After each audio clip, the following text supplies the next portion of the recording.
and return to Reckoning of New York. So the 7 days thing is actually important. Where is this? Yes, the seven nights, whatever. Because apparently an aspect of the Ravnos is that they are doomed. They may not sleep in the same place more than once in 7 nights, or they start burning up from within. They are cursed. So I guess we have to get the hell out of here in 7 nights, and I feel like that's probably going to be the main plot point of the story.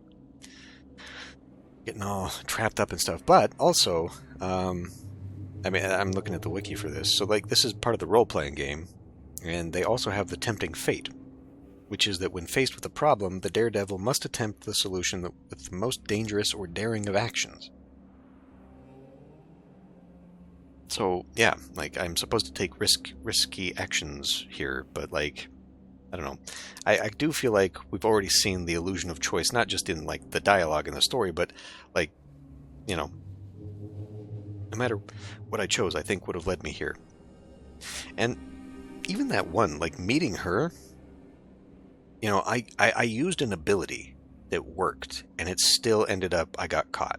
So I feel like illusion of choice is going to be a main thing here, and there might just be a few choices where it actually matters that I stay in character.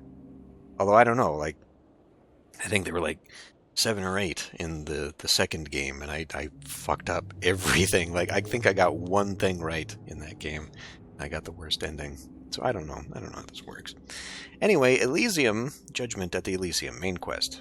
Now I'm being slammed with some bullshit accusations and hauled to Elysium for interrogation. The fuck? There's no way I'm playing along. Well, maybe I am, seeing as I'm about to go fang to fang with New York's Ivory Tower. So, this is their joint, the Art Hole. Seriously, could they have picked a more pretentious spot? The Ivory Tower splinter that has wedged itself right in the middle of New York City's swankiest row. Welcome to the still heart of the Camarilla's intricate machinations. Here's where the local kindred clink their glasses, all the while plotting each other's demise. Unless, of course, you're a pariah like me, an outcast from a wrong clan with a knack for stirring up trouble, in which case you're screwed from the get-go. Honestly, I prefer not knowing how posh it is. Places like this don't exactly roll out the red carpet for someone who deals with my kind of stuff. But, since I've got no immediate escape plans, might as well play along. I'd happily shit on it on principle. But, gotta admit, it seems pretty low-key on the outside. Not counting the 2 chuckling goons who clearly missed the memo on blending with the crowd. And on that note, is there a giggle-worthy revelation you'd care to share with me, Bertie? Your demeanor hints at a job well done, does it not? The awkward freeze frame those 2 are stuck in would be comedy gold if I wasn't knee-deep in my own mess.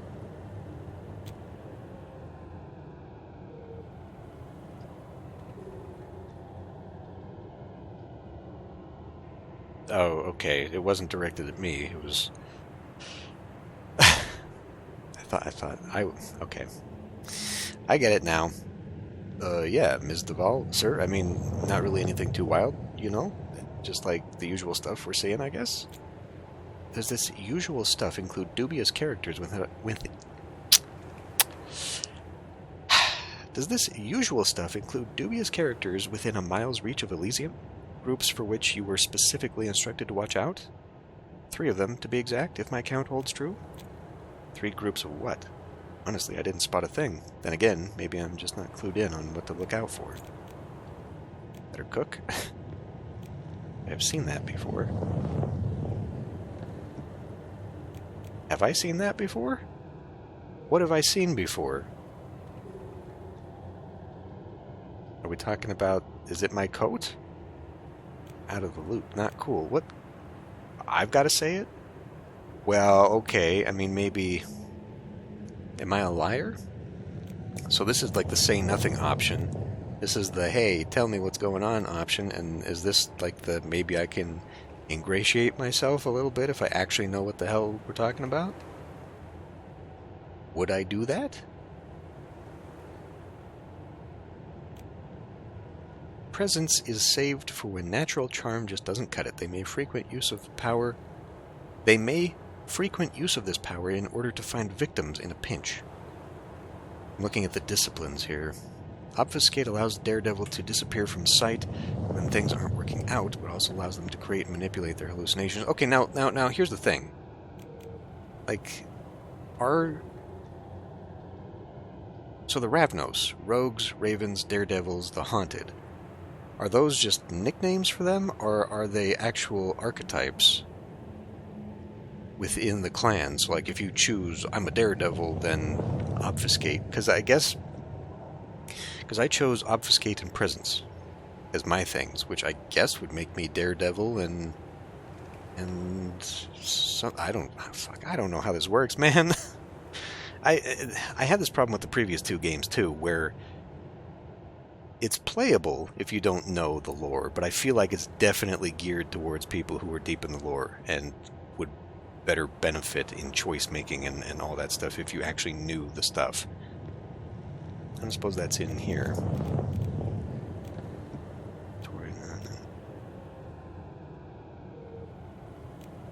I think any of that helps. Shit, I don't know. Just stay silent? Ah, fuck it. Let's roll the dice. I've seen that before, have I? Still, as she describes them, my mind races back to my unsuccessful meetup with Reynard, which didn't happen because we didn't go back.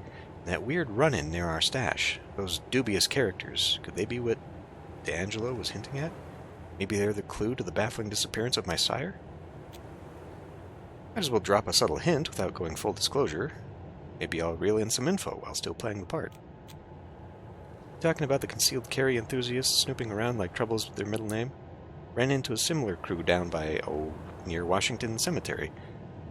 Is there something more to them than being overly fond of their Second Amendment rights?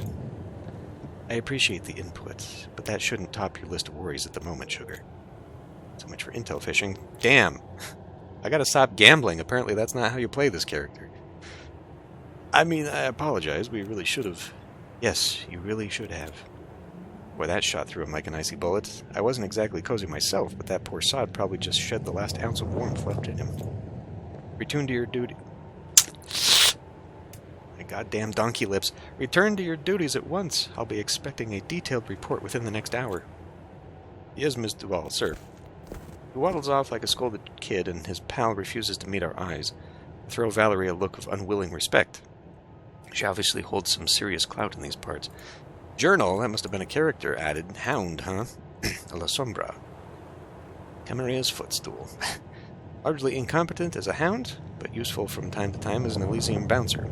He's always brooding because his embrace into the La Sombra clan took away his precious hobby, playing video games around the clock. La Sombra. Creatures subtly at odds with mundane reality, La Sombra vampires are expected to triumph at any cost. Ruthlessness is a sought-after trait in progeny, making their reputation as betraying interlopers well-deserved. Most do not seek attention, preferring to act as puppeteers, powers behind the proverbial throne. To a shadow, the ends justify any means. See, because it says monikers, so I assume all of these mean the same thing. They're not actual subtypes, but I don't know how it works in the role-playing game. Okay. Come now, dragging your feet earns you no favors, and believe me, you could use a few. Is that an offer, Miss Duval? Her smile serves as enough of a silent veto to make it clear that prying any further is futile. Not exactly a good sign. She swings the door open, but there's no warm invitation in the gesture. The place doesn't quite live up to the posh art gallery image in my mind. Sure, there's a hint of what could be a Basquiat? I don't know. On the walls? I don't know art history, but most of the art is either shoved aside or covered up. My instincts shift into overdrive. First up, a quick room survey. First up, reading whatever the fuck that was. Was that a glossary?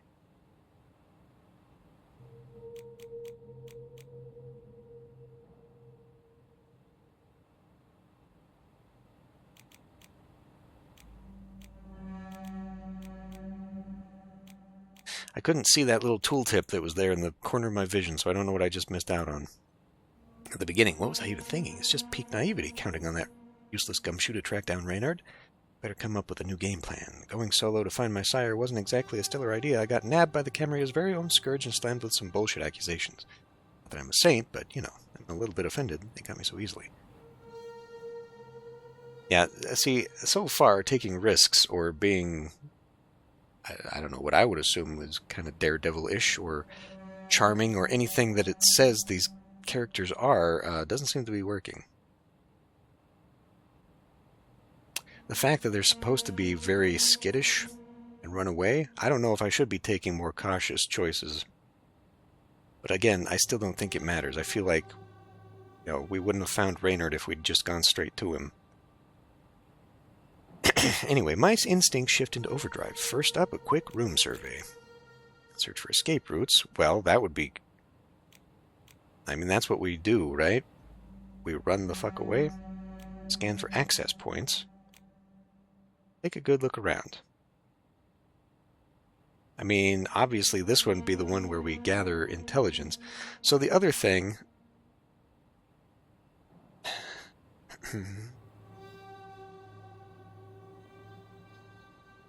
Okay, so like, here's the archetypes that they show as an example. Is like the devilish rogue.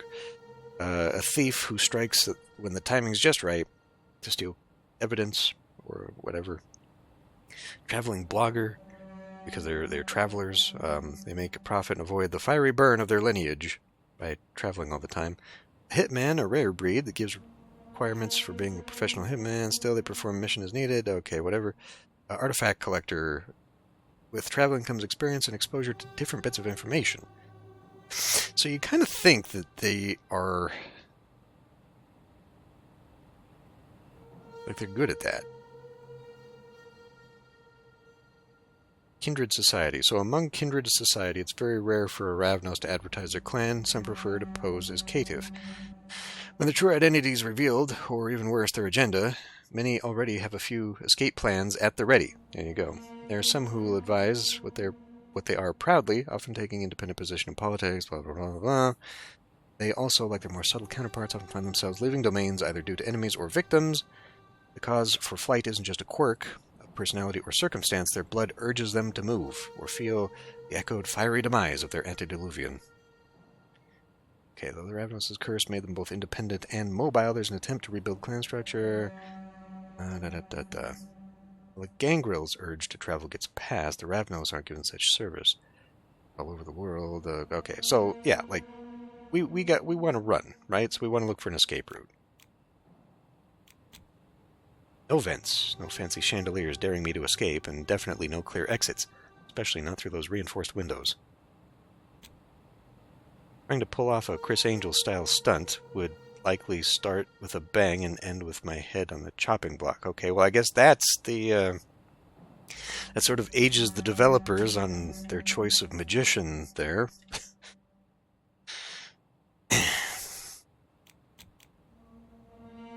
Step 2 practically unfolds on its own. The room's a powder keg of kindred in the middle of an intense debate. The tension is palpable, suspicion dialed up to 11. That's when their voices finally break through the walls of my focus. Wouldn't have been such an issue if we taken action when the signs were so glaringly obvious. Oh, it's Kadir. He looks a little different, but yeah, I guess so, huh?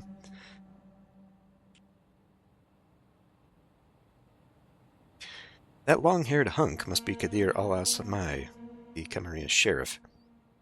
I've had my fill of stories about him, but now I can put a face to the reputation. If only the rest of us were blessed with your profound gift of foresight, Sheriff, unlife would be a walk in the park. Allow me to emphasize, our risks aren't limited to a single front. Acting on a gut feeling might work wonders in motion pictures.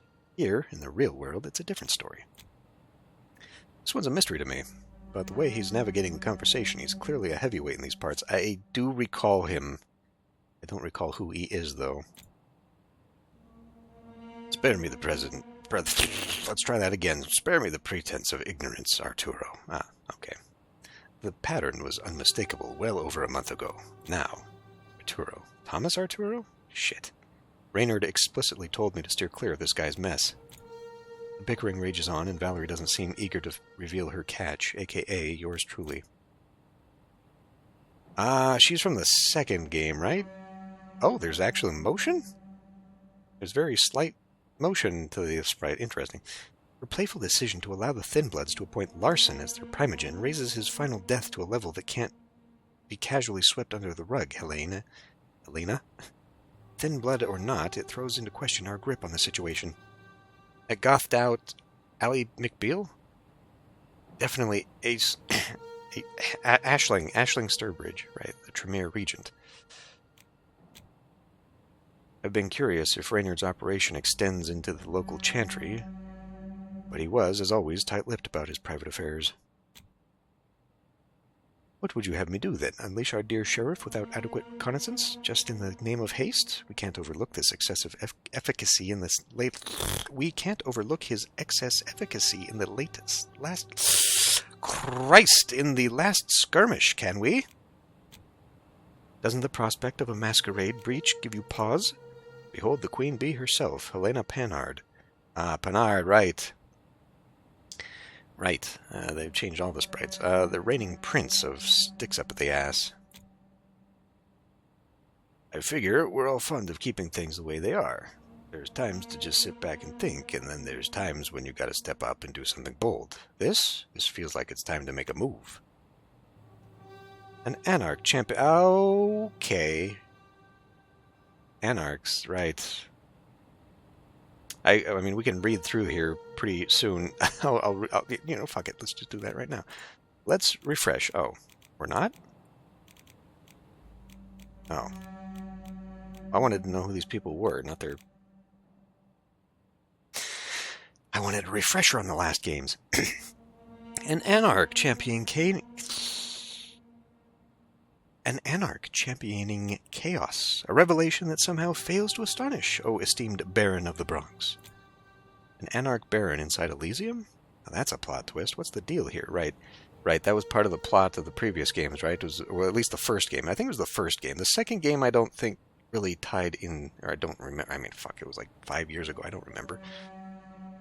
But I think it was the first game where we had to make that choice on whose loyalty, and then we were like, the Anarchs, we had to find some kind of a thing. Yeah, God, I should just watch that. As I continue to look around, another figure catches my eye. A young-looking woman, entirely decked out in black, casually playing with a cigarette. She's from the second game, so I guess we're just skipping over the fact that I fucked up, and this is actually when she didn't fuck up?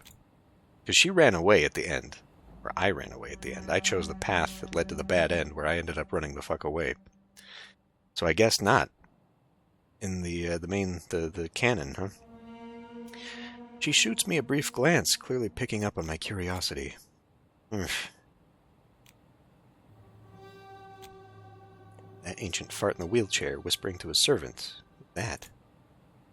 Right as he's about to chime in, some lanky guy I totally missed till now decides to butt in. Okay, the second character. My apologies for interrupting, Mr. Payne, but it appears Ms. Duval has brought forth the issue you mentioned earlier. It might be wise to ensure she is not exposed to unnecessary information. How did I overlook this guy? He's all limbs and quirks, playing with some odd ring on his finger. He sticks out in this upscale bunch like a sore thumb. My mojo on vacation or what? Yes, thank you for that shrewd observation, Caitiff. She hurls those words like she's spitting venom. Whatever the opposite of sympathy is, she's brimming with it. Wait, Caitiff?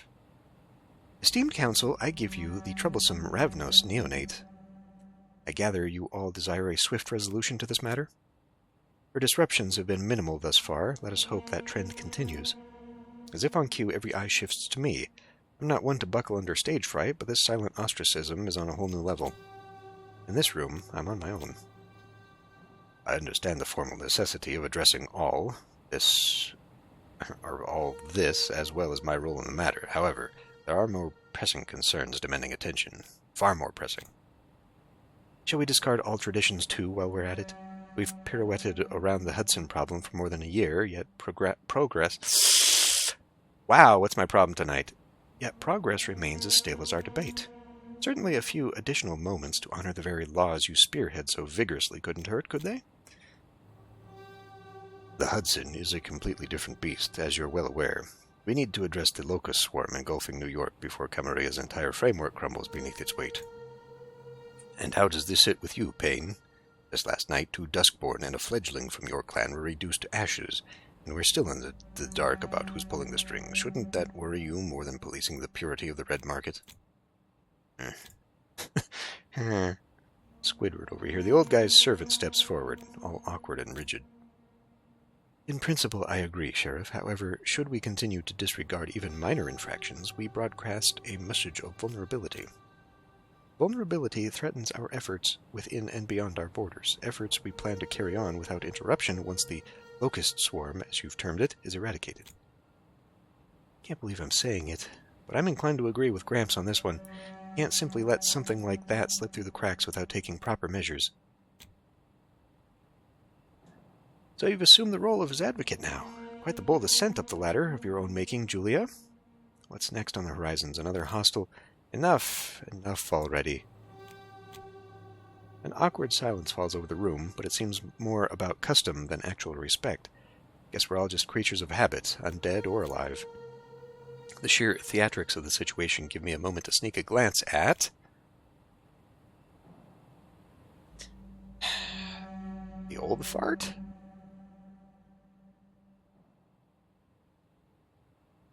Well, he's the unknown here, right? Nodding off in his wheelchair, the coffin dodger looks like he's miles away from forming any independent thought, much less speaking them. Yet somehow he signals his wishes to his aide, who flawlessly translates them to the crowd. Am I the only one calling bullshit here? I might be reading too much into it, but I wouldn't trust that aide to pass me a napkin, let alone act as of my voice. When the prince finally manages to speak, her voice lacks the confidence you'd anticipate from someone at the helm. We're all here for the same reason you are, Aisling.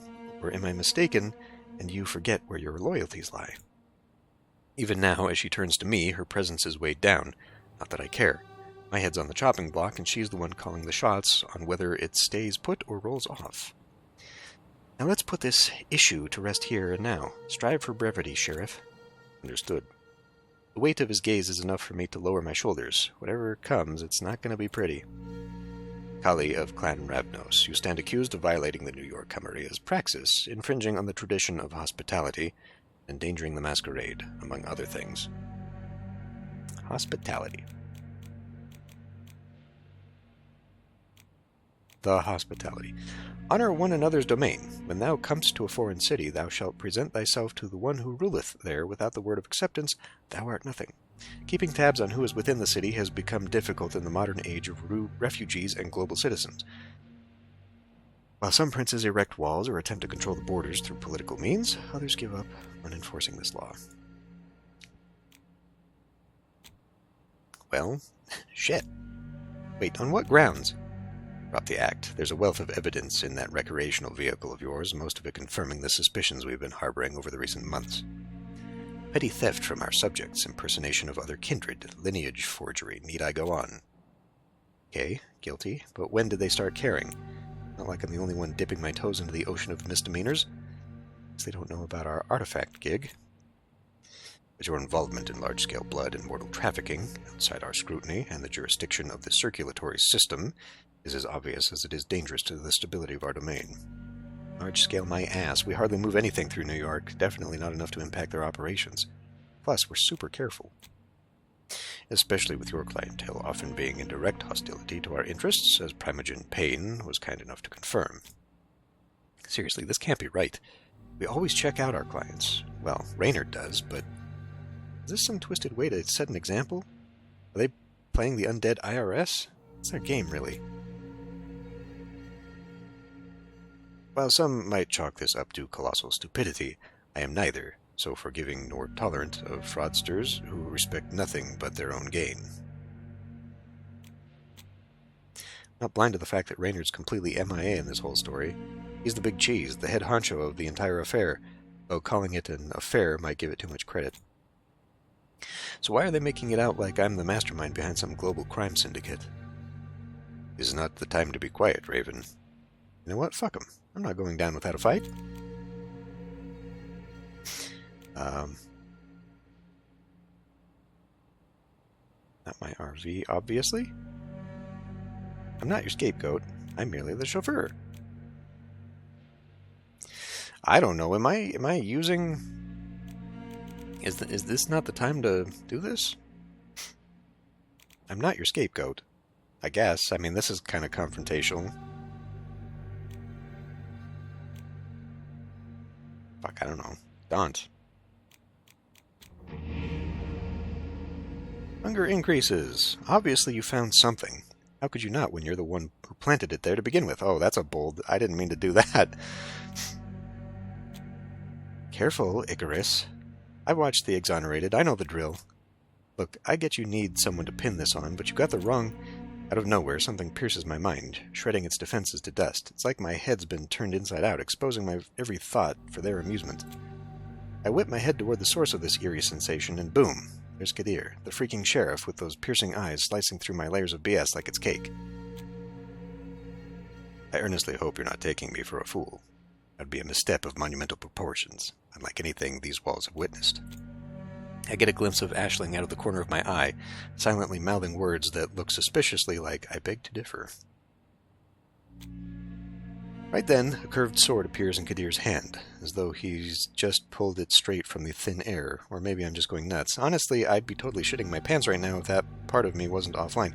See, even those three choices weren't really choices, though, other than maybe one of them would have made it so I didn't gain hunger, and obviously waste my powers.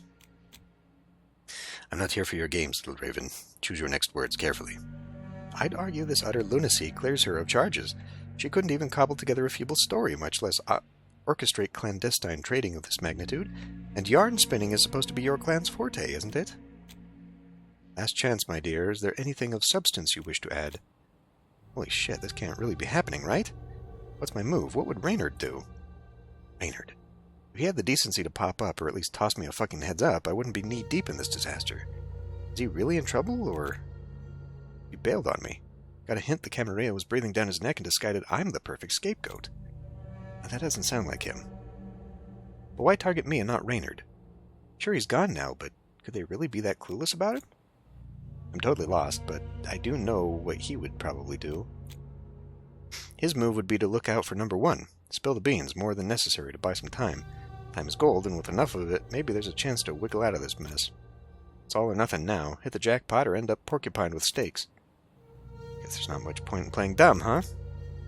I couldn't agree more. Game on. All right, then. So I indeed am tangled up in this little blood-trafficking operation, playing a pretty crucial part, if I do say so myself. Well, I guess not everyone's on board with that assessment. I do the logistics, pushing merchandise through a series of dark web channels. Every eyebrow in the room goes up except for the cigarette aficionado in the back, who lets out a slight smirk. I mean, a little controlled drama never hurts in a short con. Cigarette aficionado? D'Angelo's here? Or was it the other guy? I didn't see a cigarette on his character sprite. All totally secure and anonymous. No slips about, our thing. Everything masked by the hustle of more mundane black markets. No way we're blowing the Masquerade. We deal in stored blood, as you might have caught on. Not just any blood, though. Our merch is just a little jazzed up. Thaumaturgically enhanced, to be exact.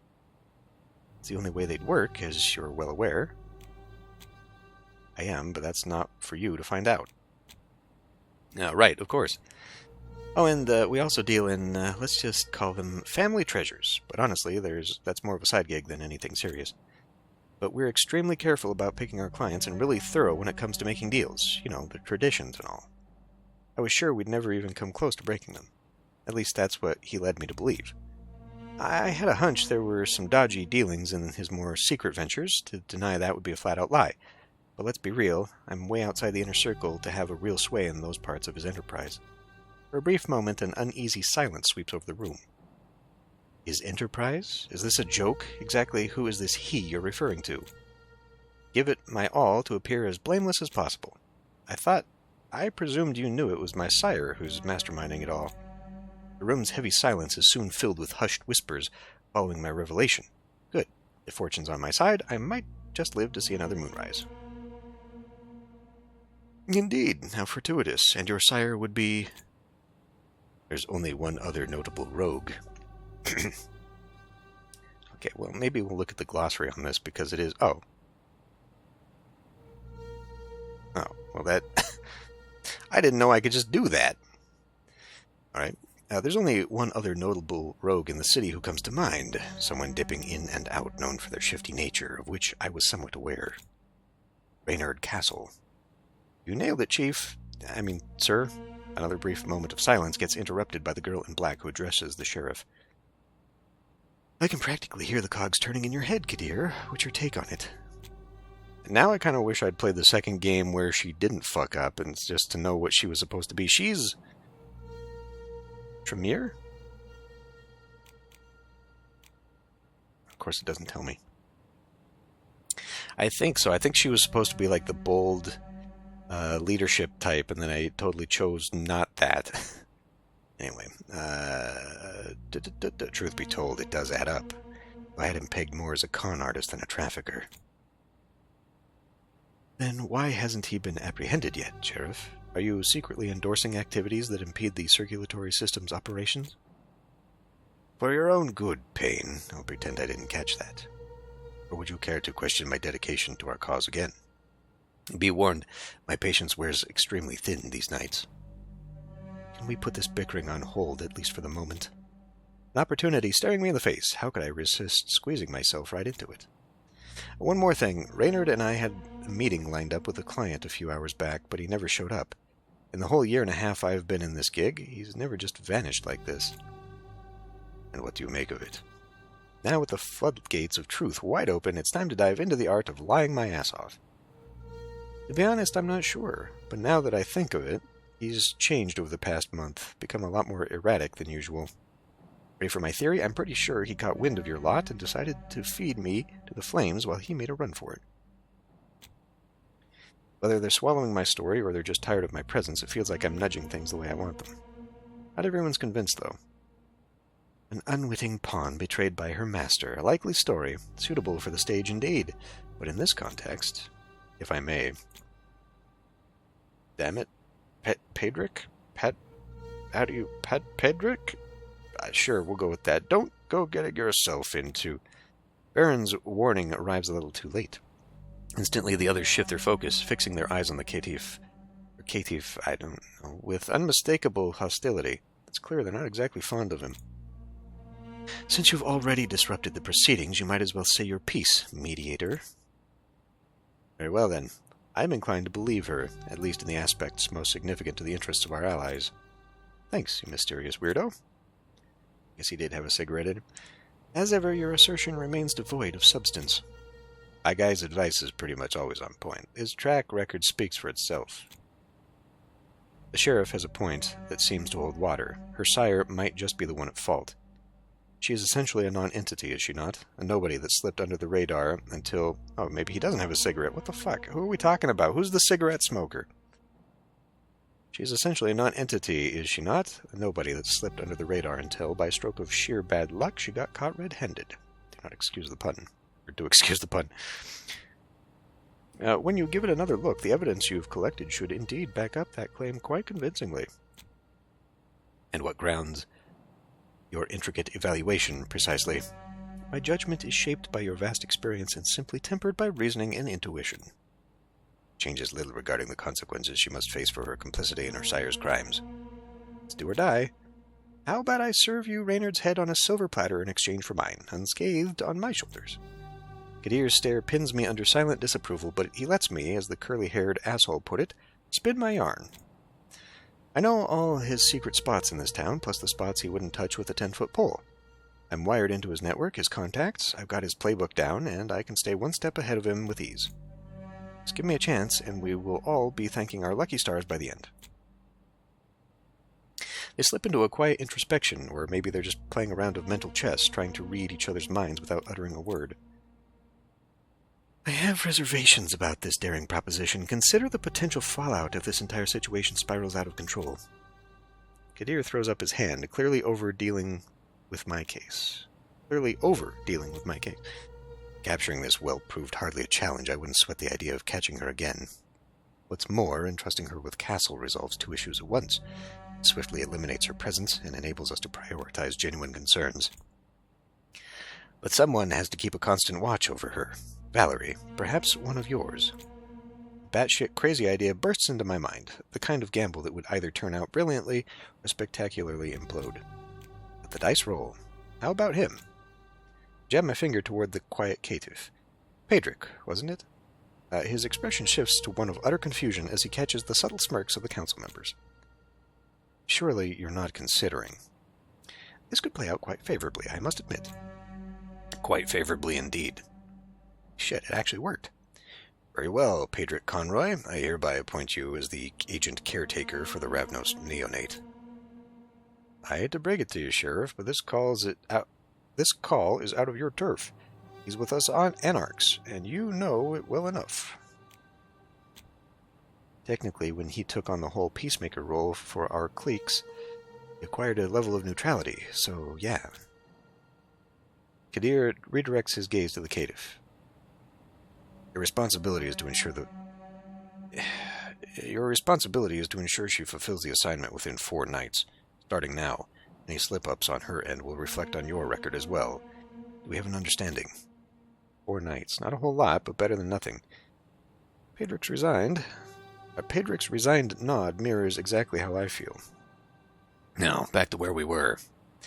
Their sudden disinterest in me is a clear get-out-of-here signal. Seems like I've managed to slide from one pit to another. But hey, I bought myself a little time, and in my world, it's precious currency. Unless, of course, that caitiff turns out to be a wild card. Alright. Now what? Okay, here we go. Finish that off, I guess. I got the lowdown at Elysium. Either I bring them Reynard's head, or get cozy with Sheriff's sword. Not that I'm planning on ratting Reynard out, but I need an exit plan, and I need it now. Addison Payne, Ventru, Imogen. Addison Payne occupies a pivotal role within the Camarilla, valued for his vast wealth, extensive connections, and unwavering adherence to traditions. Despite being unable to move or speak on his own due to his physical condition, Addison is accompanied by a devoted attendant who articulates his thoughts to others. As a highly respected figure in the Ivory Tower, his contributions to Prince Panard's agenda were significant, at least until he set his sights on seizing her title. However, some kindred question in whispers whether Payne is truly capable of making his own decisions or if he's just an empty-shelled puppeteered by an invisible hand. Well, clearly he's got some kind of psychic thing going on with his attendant there. Aisling Sturbridge, Tremere. High Regent of the 5 Boroughs, Chantry. Aisling reveals only what she wants others to know. Fiercely loyal to her clan, she remains focused on securing and strengthening the Warlock's position in New York City, even as her High Regent status wavers due to the splintering within the Tremere strata. With Prince Panard's grip weakening, Aisling understands that influencing her may soon yield little profit. Savvy and strategic, she seeks alternatives both within and outside the court to achieve her goals, willing to take risks beyond common sense. Elena Panard, the current ruler of the local Camarilla, despite her notable efforts and connections, appears to be struggling to maintain her position as the prince. Panard is constantly on alert, carefully concealing any signs of weakness or vulnerability that could be exploited by her detractors. Wow. Even the kindred expected to support her through the most difficult times favor her no longer and are only waiting for the right moment to retract their backing.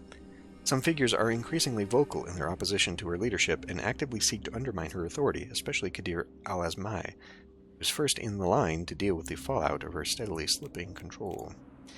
Julia Sowinski, La Sombra is who she was, okay? Veritable kindred powder keg, Julia combines the wits of a former journalist with the ruthlessness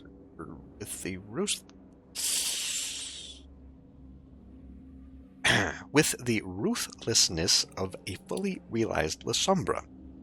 Having recently taken her place on the council, wow, she got the good ending, sacrificing her lover and a good part of her humanity in the process, she's still regarded as somewhat of an outsider.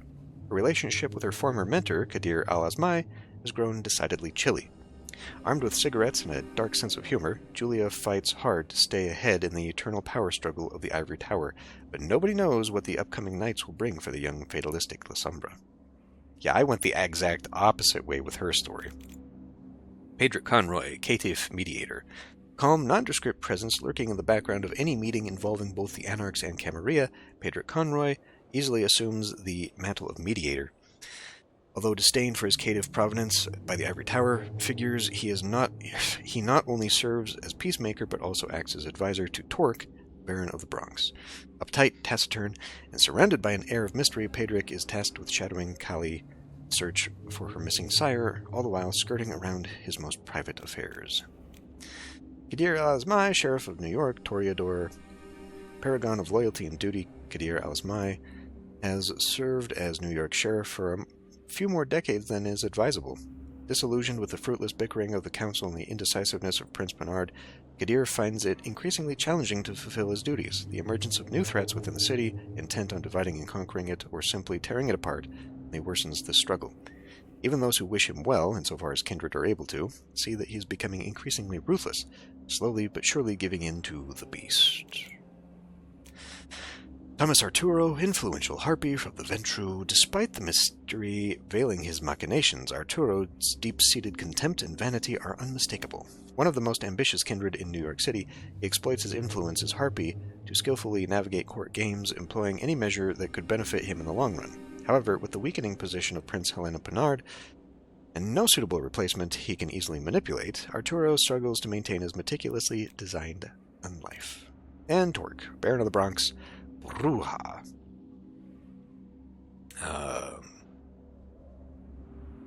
The Bruja are the bestial ones? I don't remember. It's been a long time since I read anything vampire lore.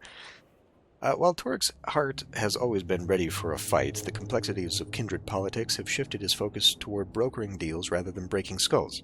This change has lent him a newfound air of prudence and conservatism.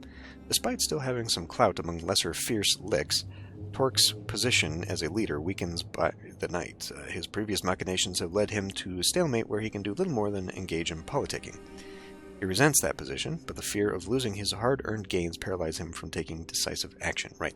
So I seem to remember he was in the first game. I think that he was the first choice. Like, we had to choose between the Camarilla or the Anarchs. And I kind of think I killed him at the end of that. So I guess the proper storyline was not to do that? I don't remember. Maybe between episodes here I'll go back and watch my old series. But anyway, for now, 10 minutes from here. I'll see you next time.